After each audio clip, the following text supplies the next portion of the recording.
Hey everybody, it's Chad with Nobody Else's Auto. We're out on Rocky Mountain Race Week, rolling through Oklahoma, checking the route sheet. Looked like we were going to be near Jim Wicks, so I called my good friend Jim, our Ford expert, told him where we were going, and he's like, you're not exactly going to be close. You're going to be driving right past my driveway. So I was like, well, we got to stop and see you and see what you've got sitting around.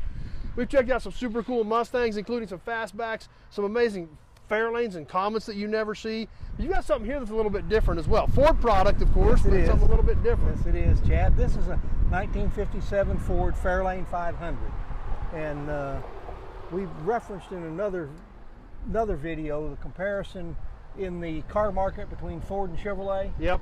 In that in 1957, there were as many 57 Fords sold as there were Chevrolets. Actually, for 1957, Ford outsold Chevrolet. Would you ever believe that today? Not today, no. No, it seems every 57 ever made exists today, and very few 57 Fords exist today. But this car is really special. Chad, you pointed out what you saw there. Yeah, one of the things that really stands out is an emblem you don't ever see on a car like this. No.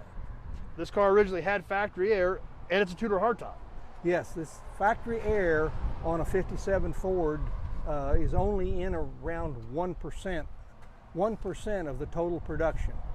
And I had an old-time Ford dealer tell me a question that I always wanted to answer, a question I always wanted to know. And I said, why does the car only have a single air conditioning badge on the passenger side? He said, well, Ford did that to impress the ladies.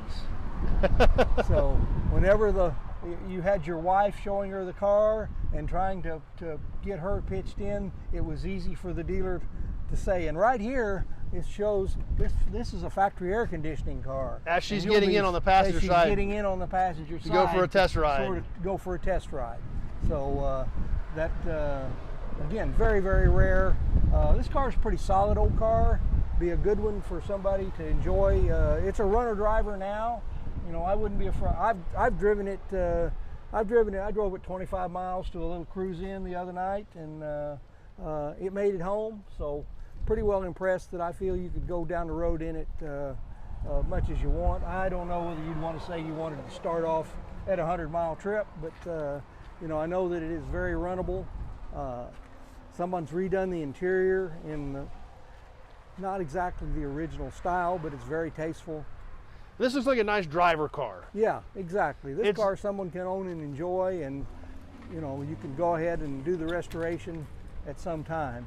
Or enjoy it the way it is. Ford was very proud of. If you look at the horn ring, if you look at the center of the horn ring there, you can see that it says power steering.